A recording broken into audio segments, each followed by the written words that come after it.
Hey, what's up there, YouTubers? It's me again, Brian, aka Gamer55551, and I am back with a my 2 cent video for this week, for the week of December 12th to the 18th.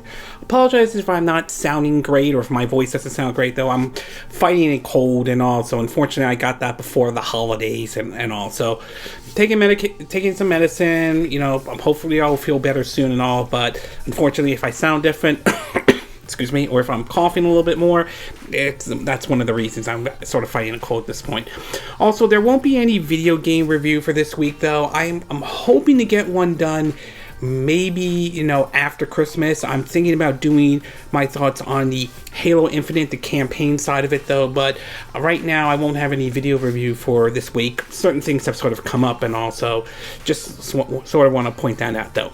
But anyway, we got 4 stories to cover, including a patent file that could give us an idea of some of the mechanics in Breath of the Wild 2, though. Nintendo had hosted their Indie World Showcase. The latest NPD numbers for November have come out, and recently some controversy has hit the developers of Bungie, the creator of the early Halo games, to basically the Destiny series, though. And if you're interested in where I get a lot of this information from, or the source of the information, though, links will be in the description of this video, assuming you're watching this on YouTube. But before we get started, we're going to be doing what I like to call the quick my 2 cent, though. Stories that kind of caught my attention, but I'm not going to go into a huge amount of details, though. The first one is that there's a report coming out that apparently that Square Enix is considering a remakes or remasters of Chrono Trigger to Parasite Eve to Front Mission. This has to do with them hunting down certain ROM sites and all that stuff. Again, nothing official at this time, but considering how Trials of Mana, I believe, came out in, I think it was either 2019 or 2020, but considering how well that game was received, it might open the door to the possibility of Square Enix to consider looking at maybe remaking some of their older titles, to be exact. Hopefully that is true, and if that's the case, my hope is that those games could make their way over to the Nintendo Switch. I would love to see a remake or remaster of Parasite Eve 1 and 2. Front Mission I never played, but I would be open to that. Same with Chrono Trigger, although there has been some talks about the possibility of Chrono Cross getting the remaster or remake treatment, though. We also learned that it is possible that Persona 3 Portable could be a remaster that could be in development, though. This has to do with following the success of the game on PC via Steam, and now there seems to be some indication pointing towards the game could be making its way over to not only the PS4, but the Nintendo Switch. No word on this time if it's going to make its way over to, like, Xbox or Game Pass or anything like that, but that could change over time. And again, nothing's been confirmed at this moment, but given how Atlus was kind of surprised to see Persona 3 Portable do well on PC, and given the recent announcement that 13 Sentinel Aegis Rim is coming to the Nintendo Switch, I would say there's a pretty good chance this is probably true, and it's only a matter of time before we hear any official confirmation. I hope it's true, and hopefully this opens the door of other Persona games, and maybe even trying to bring future Persona games over to maybe something like the Nintendo Switch. I would definitely be down with that, though. We also learned that Edge of Eternity is coming to the Nintendo Switch in February. However, this is going to be the cloud version, so that might not be great news for every Switch owner out there. Some might be okay with this, others may not, though. We do know the game is coming to Game Pass as well, which is certainly nice, but from what I understand, this game was released on Steam and it got sort of lukewarm response to it, so we'll see if there is a change to what was on the Steam version or not, though. But in either ways, Edge of Eternities is coming to the Switch, but it will be the cloud version, though. We also learned that apparently we're seeing some tease the possibility that the games from the Commodore 64 could make their way over to the Nintendo Switch. Now, assuming this is true, though, we don't know for certain if this is part of the new expansion pass part of the Switch's online, or if it's part of the current expansion pass at this time, though. And I'm also curious to see how the games would play, assuming any of them age well or not, and how well they're going to work, considering the fact I believe the original Commodore 64 was both the keyboard and maybe like a joystick or something like that. So I'm curious to see if this works or not, though.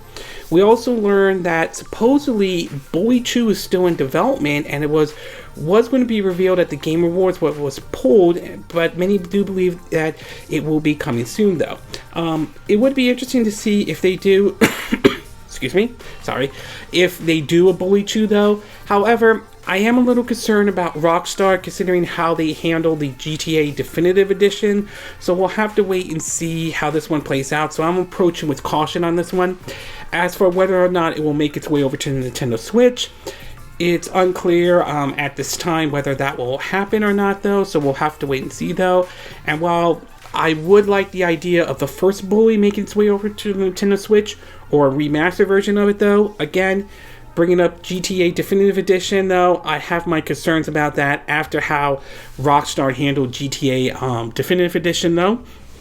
We also learned that supposedly a remake of the first Splinter Cell game is in development, though, and is being used by Ubisoft's Snowdrop engine, and supposedly it will be the linear experience. Excuse me.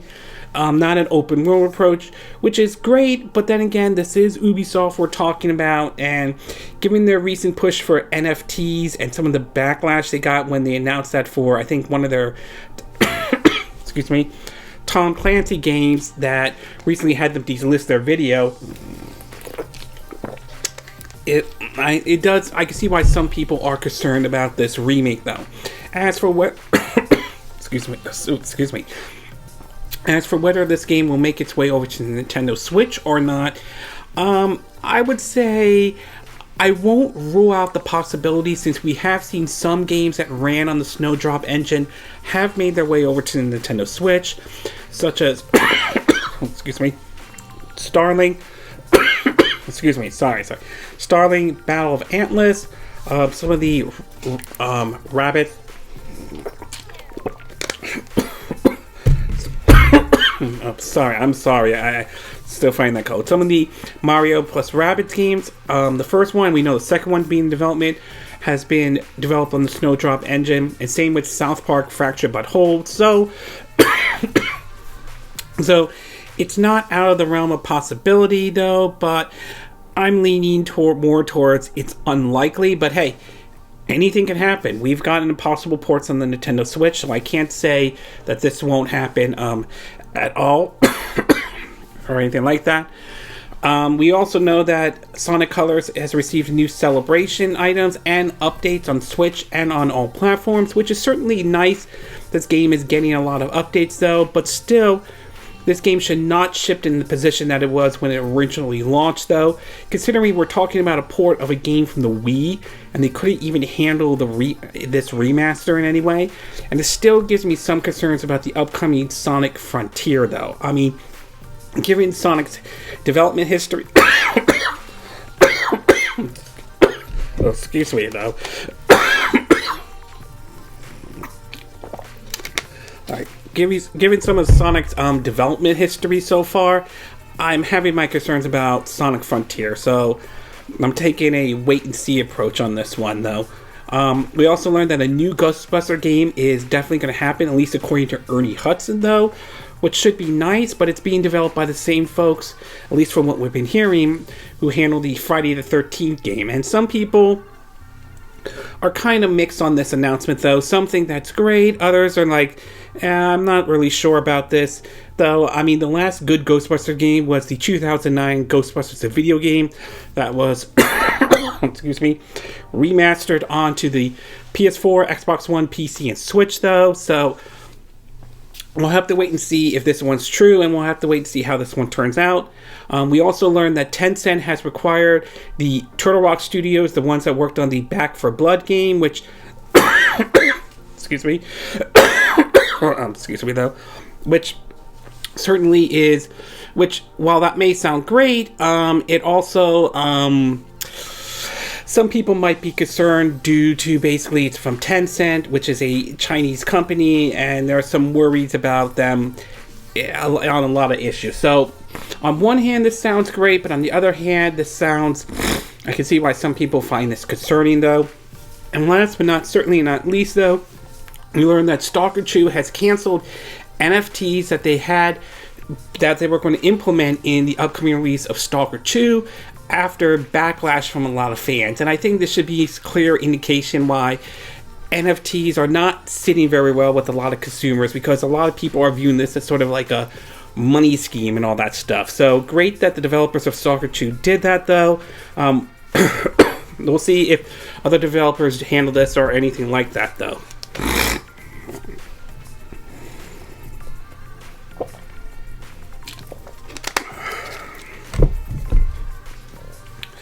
Okay, with the quick My 2 Cent part now done, we'll get started with our first story, and this one has to do with Bungie. Now, I'm sure most of you are familiar with Bungie, though. They are the folks that developed the early Halo games, but also the games Destiny and Destiny.to, which for some has been kind of mixed at best. There are those who like the lore or like the universe and all, but others are not very pleased with how they have been handled. I mean, they were originally signed a deal with Activision for supposedly 10 years, but then broke away. That didn't last long, and took the Destiny franchise with them. So the series itself has had some of its ups and downs. There are some who are okay with it, some who aren't, though. But recently it has come to light that Bungie has sort of caught themselves in a situation almost similar to what Activision Blizzard has recently got themselves into, with the whole allegation of the whole work culture to the treatment of women and all that. So these are becoming sort of serious allegations towards Bungie, though. And recently Bungie has responded to this, though. In an article posted on CNET, if I can get it out, it reads that, quote, "The CEO of game developer Bungie published an apology to employees Friday following a report earlier in the day by IGN alleging a toxic work environment. The report was based on interviews with more than 24 former or current employees. The 26 people interviewed by IGN provide accounts of alleged abuse by senior level managers, sexual discrimination, as well as a tense period of game development referred to as crunch. Most of these claims were from years ago, and many of those responsible for the bad behavior has since been let go," says Bungie CEO Pete Parson. "The company has made strides in recent years to improve, but there's still more work to do." He added Bungie is the developer behind Destiny and the early Halo games, though. So apparently, though, they're facing their own set of problems. And while it does sound like they're doing a better job than, say, like what Activision Blizzard is doing, it still reinforces something I've said before, and that this is an issue the industry itself needs to do a better job at. The crunch issue is definitely something that needs to be addressed, though, but also the treatment of certain employees, including women, also need to be addressed. I mean, this is a recurring problem for the industry itself, and it's going to reach a point where they're not going to be able to hire people if they hear horror stories of crunch or how some employees are being treated and all. There may be a point where that's going to be a major issue for the industry as a whole. So this is a problem that the industry itself needs to address, though. And while Bungie has not reached while it doesn't sound like it has reached the level, at least at this time, where Activision Blizzard it's still a very disturbing picture of this whole situation. I'm glad the CEO apologized, though, but there's an old saying that says action speaks louder than words. So hopefully they're changing things around, though, but it doesn't change my position on the fact that crunch needs to end, though. We need to end crunch in the gaming industry. Treatment of employees, though, including women, need to be treated better, though. And honestly, I think the idea of unionization needs to be open, though. Again, a lot of developers have to weigh in, and employees too, the ups and downs of it, and they have to consider whether this is the right approach or not, though. But I think that option needs to be available, though. And in regards to about Activision Blizzard, given what we've been hearing so far about how the treatment of stuff going on in Activision Blizzard, I'm right now more in favor of employees voting in favor of unionization, considering the horrible situations we are hearing over there. So overall, very hard. It's very sad to hear what's been going on with Bungie, though. And while it does sound like they are making some improvement, though, it's clear as they have a way to go, though. But it does highlight that these are issues the industry itself needs to do a better job addressing, though. And kicking the can down the road is not a valid option, though. Okay, we're going to take a quick break. When we get back, we'll get to part 2. And this one has to do with November's NPD. So we'll take a quick break, and we will be right back.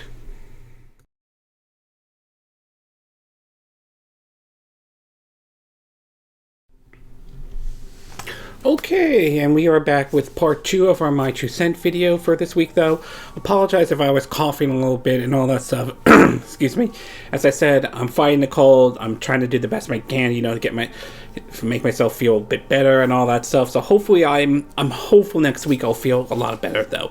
But anyway, we're going to get started with part 2. This one has to do with the NPDs. Now, obviously, we got November's numbers in, though, and he seemed to paint an interesting picture for ranging from what systems did very well to what games did very well, to even 2 games in particular, both Shin Megami Tensei 5 and Metroid Dread, though.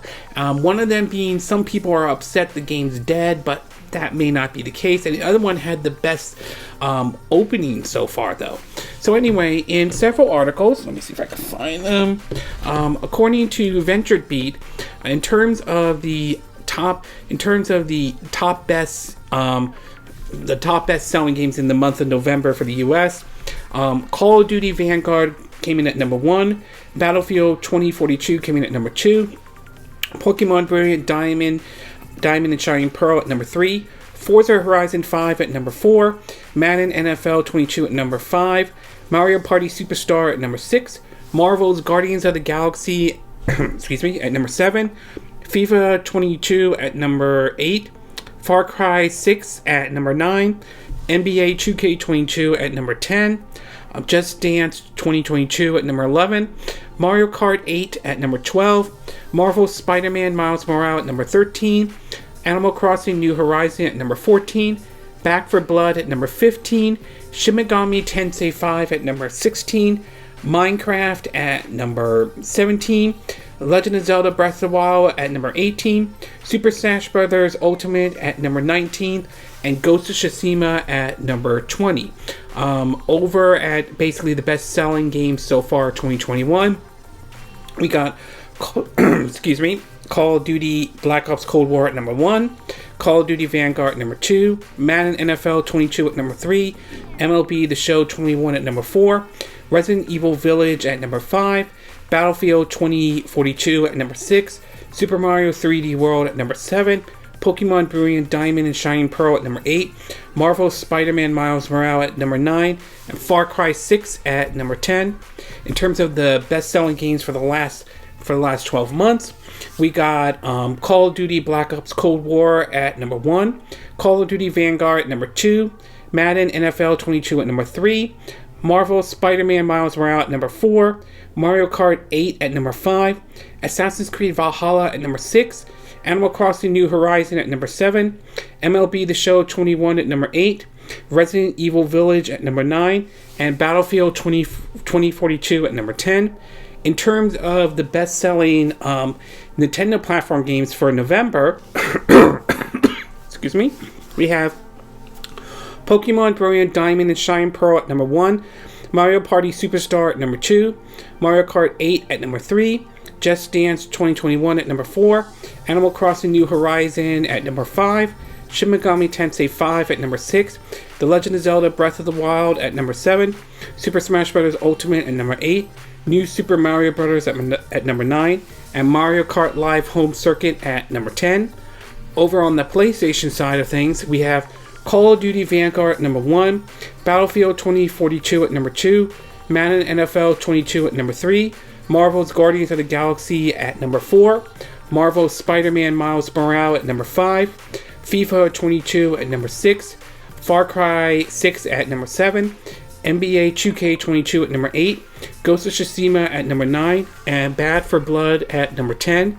On Xbox side of things, though, you have Call of Duty Vanguard at number 1, Battlefield 2042 at number 2, Forza Horizon 5 at number 3, Madden NFL 22 at number 4, Far Cry 6 at number 5, Marvel's Guardians of the Galaxy at number 6, FIFA 22 at number 7, NBA 2K22 at number 8, Call of Duty Black Ops Cold War at number 9, and NHL 22 at number 10. In terms of the hardware, though, at least according to The Verge, it seems as though that despite the sales shortage, though, it seems the Switch and the Xbox Series took the top spot in terms of of November 2021. However, hardware spending is down 38% from last year, despite how many people were worth buying the consoles, though. Now, in terms of the two games I mentioned, Shin Megami Tensei 5 and Metroid Dread, according to Matt Piscatella, if I'm saying his name correctly, he put out a tweet about Shin Megami Tensei 5 by saying, Shin Megami Tensei 5 achieved the highest launch month dollar sales of any Shin Megami Tensei title in history. Shin Megami Tensei 5 ranked in as 16th best-selling game of November 2021, while also ranking 6th on Nintendo's platform. As for Metroid Dread, though, it seems to have fallen off the charts for the month of November, and that has raised questions of whether or not the game is dead or anything like that. However, Matt Piscatella recently put out a statement about this, basically saying, quote, so, yep, Metroid Dread did just fine in month 2 of those wondering. Number 11 on the Nintendo charts after a huge month number 1, and in the mix with a bunch of massive Nintendo evergreen titles. Some were even price promoted. Deep breath, Metroid fan.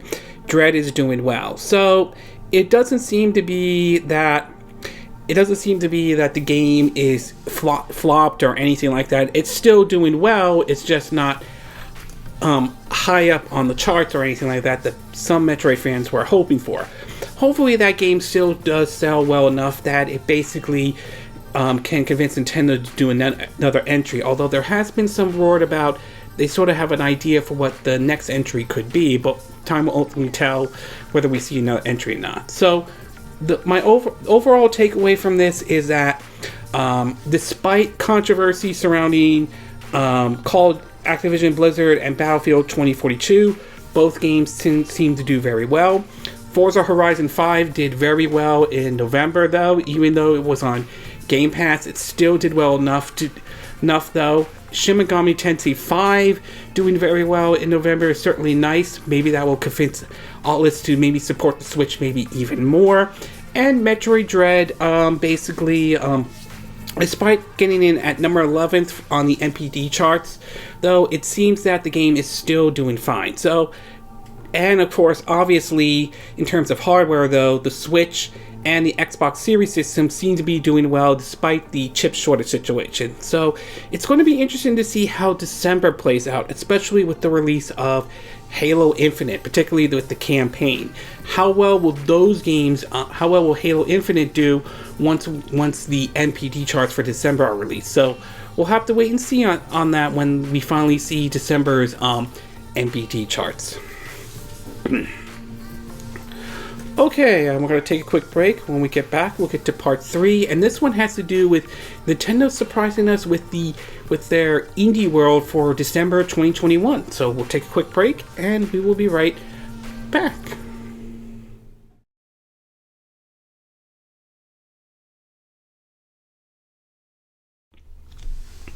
Okay, and we are back with part 3 of our My 2 Cent video, and for this one, we're going to be talking about Nintendo's Indie World Showcase. They just dropped one this week, which was kind of surprising for me, and it certainly came out of nowhere, to be exact.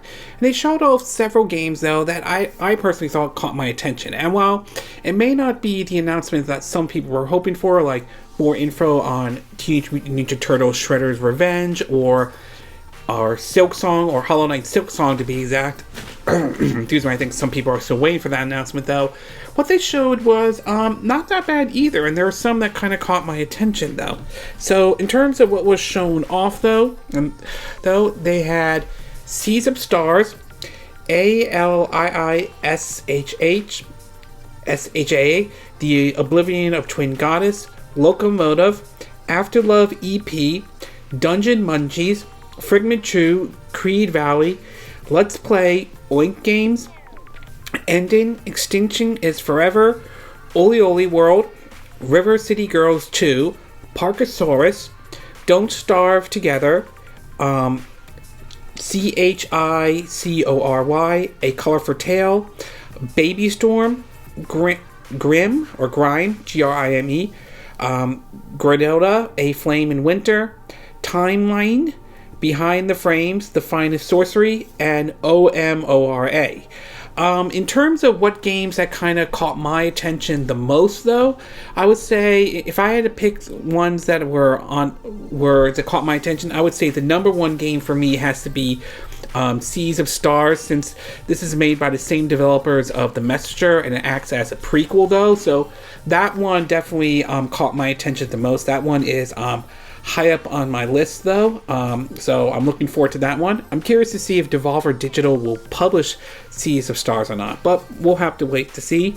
The next one I would say is Dungeon Munchies. That one looks kind of interesting indeed though. Looks almost getting a little bit of a cave story vibe out of that game, so that one's definitely on my radar. Fragment True, Creed Valley is one I might take a look at. That one looks kind of interesting considering the fact that also has a demo out though. River City Girls 2, I mean, that's definitely on my list as well. I enjoyed the first one. I'm definitely looking forward to the sequel. I'm curious to see if when we'll hear whether a physical version is going to happen, and considering it's from Way Forward, which are known to do, I would say as far as 2D games though, do a really good job with 2D games. I'm definitely going to keep an eye out for that one though. The other ones, let's see, Grime, that one definitely has caught my attention, since this one is supposed to be a Metroidvania style, and judging by what they showed off, that one looks pretty good though. The other ones that I thought I might consider taking a look at and look kind of interesting are Afterlove EP. That one looks pretty interesting though. And then the last one that they showed off, OMORI. Both those games, I like the art style to those type of games. The last one, OMORI though, definitely feels like, based on what the footage that they showed to it, it looks like there's a bit of like an Earthbound vibe to the game, to be exact. Plus it seems to cover a lot of really sensitive issues and all that stuff. So I would say those two games look kind of unique in a way, and I'm definitely going to keep an eye out for those games though. So my takeaway from at least this indie showcase though is that it was good. I mean, there were some really good announcements. There were some games that definitely caught my attention the most. Yes, I will admit I would have loved to hear something like more on Teenage Mutant Ninja Turtles Shredder Revenge or Hollow Knight Silksong. That would have been great if they had talked about those games though. But I would say I did not come away disappointed with this one. I definitely liked some of the games that they announced though, and definitely I'm going to be keeping an eye out for. I am going to be curious, since I mentioned this with the Seas of Stars one, if I'm saying the name correctly, is whether or not we'll hear Devolver.to publish some of these games, and whether or not we could see, say, a physical version courtesy of limited run games, to be exact. So we'll have to wait and see if that happens though. But my overall takeaway from this Indie World Showcase, or at least the last one for this year though, was it was good. There were some neat announcements, at least some that clicked with me though. It may not be the announcements that everyone was hoping for, but there were some pretty good games that they were showing off nevertheless. Okay, we're going to take a quick break, and when we get back, we'll get to our fourth and final part, and this one has to do with a patent that has been filed for what we could see in the sequel to Breath of the Wild though. So we'll take a quick break, and we will be right back.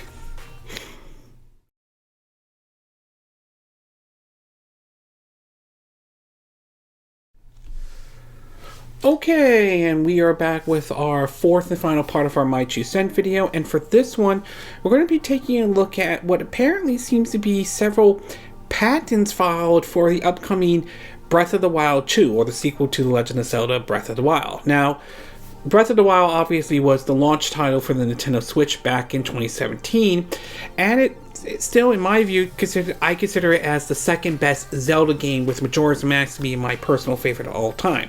Yes, some people were not a fan of some of the mechanics, though. I didn't have an issue with some of the mechanics. I thought they worked fine, though, but I will admit there were some decisions I don't 100% agree with Nintendo in terms of their approach and all, but nevertheless, it continues to sell very well even until this day, and it also got several DLCs and so forth, some even tying into Xenoblade Chronicles 2 and all. Well, apparently though, we've now know about several patents that were filed for the sequel to Breath of the Wild, though. First announced in 2019 during Nintendo's E3 20 presentation, and we had a recent trailer shown during E3 and all. And some of these patents do kind of match up to what was shown during the trailer at E3 2021. In an article published on, let me get that out, on Nintendo Life, it reads that, quote, interestingly, GameReactor.eu has been digging around and come across patents published by Nintendo that reinforce some of the fantastic features we saw. In one case, gives us a thought of the epic sky falling snow piece, though. The patents themselves are all about concepts and technicals around gameplay moves. For example, in the trailer, we see Link go through the bottom part of a platform and merge on top via a portal, the picture that they showed about this patent. So this patent addresses that, suggesting when conditions allowed, and of course when the game makes it accessible, Link may theoretically be able to do this within any surface. The details go into how the game will calculate the target's destination, whether there's a valid endpoint for the player to transport themselves, though. Next, we have a rewind feature described in the patent as a return movement. This has been used in many games of different types, and in The Legend of Zelda could be utilized for some interesting puzzles and dungeon designs, and could be pretty enjoyable if incorporated in combat, though. Finally, a patent addressing different approach to Link falling, which is more important than it admittedly sounds. It shows paragliding, and of course, also a skydiving style, as was prominently shown in the trailer. Link is also shown shifting his stance position, and the patent talks about how all this in relation to how the bow's shooting mechanics will be implemented for each stance. Again, this sets up some potential thrilling sequence that will go beyond anything achieved in the original. Now, grant in mind though that anytime someone files a patent, that doesn't automatically mean it's going to see the light of day. We've seen patents filled before though, and not all of them end up seeing the light of day, to be exact. Sometimes the patent then later, it starts from what the patent was signed to what the patent of the object originally looked like to what the final design might be. For example, there were patents filed for, at the time, the Nintendo NX, now called the Switch, and there were ideas of detachable controllers to an oval shape screen and all. Obviously, we know what that later turned out to be. So, like I said, patents are always filed many times before. That said, a lot of the patents that seem to be uncovered seems to match up to what was shown in the trailer during E3, though. That water drop one, where Link comes from the bottom and goes all the way up to the top, there was a patent filed for that. So, with these recently discovered patents, though, it does make you kind of wonder how much of these features will make it into the final product for the sequel to the Breath of the Wild, and how much of them would be cut. Based on what we've seen so far, it seems some of them have made their way into the game, though, but a lot could happen between now and when the game comes out next year, to be exact. When it will come out next year remains to be seen, though. Hopefully we'll see how Breath of the Wild 2 will play, though. In regards to the name, though, I still stand behind my belief that I seriously doubt it will be called Breath of the Wild 2. it might be called something different. And I'm basing this off of the history of the sequels to the Zelda series. Like, for example, the sequel to Ocarina of Time was not Ocarina of Time 2, it was Majora's Mask. The sequel to Wind Waker was not Wind Waker 2, it was Phantom Hourglass, though.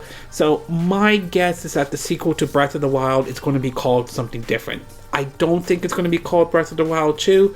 I could be wrong, but I still believe most likely it's going to be a different name, to be exact, though. So overall, these patents that has been filed are very interesting, though. It's unclear if any of these mechanics will see the light of day, but based on the patents that has been revealed and based on the recent trailer from E3 2021, I would say it does seem that some of these mechanics are going to make their way into the sequel to Breath of the Wild 2, though. Excuse me. Okay, this concludes this My 2 Cent video for this week. And again, these are my opinion. What are yours? What are your thoughts about the recent allegations being made at Bungie, though? Do you think these allegations are as bad as what's been going on with Activision Blizzard, or do you not think they're as bad as some people make it out to be? Do you think Bungie is doing a good job addressing the issue? Do you think there's more that could be done, though? What are your thoughts about the NPD, though? Were you surprised to see Call of Duty Vanguard and Battlefield 2042 do well? Were you surprised to see the Switch and Xbox Series do well in November over the PS5, though?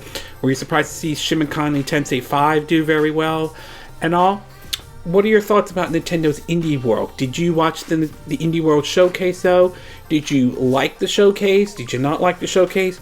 Were there games that in any way stood out for you that you thought, hey, I might consider buying this in any shape, in any form? And what are your thoughts about these patents filed for Breath of the Wild 2? Do you think some of these patents will make their way into the sequel to Breath of the Wild? Or do you think it's unlikely to happen and some of them might be cut from the original game, or cut from the sequel, to be exact? Do you agree with what I said in this video? Do you disagree? Do you have a difference of opinion? As always, sound off in the comment section below. Let me know what you think. And if you do like this video, I hope you hit the like button. I would appreciate it. And I hope you do subscribe to my YouTube channel. If you do, make sure you hit the bell icon for notifications of any new videos I put up. Also, feel free to share this video if you want to, and feel free to donate to my channel if you like. You can do it through PayPal me or Patreon. Links will be in the description of this video, and I will see you again next time when I do another video. Hopefully that'll be soon. Until then, from Southern California, wish you all a wish you all a good day then. Bye.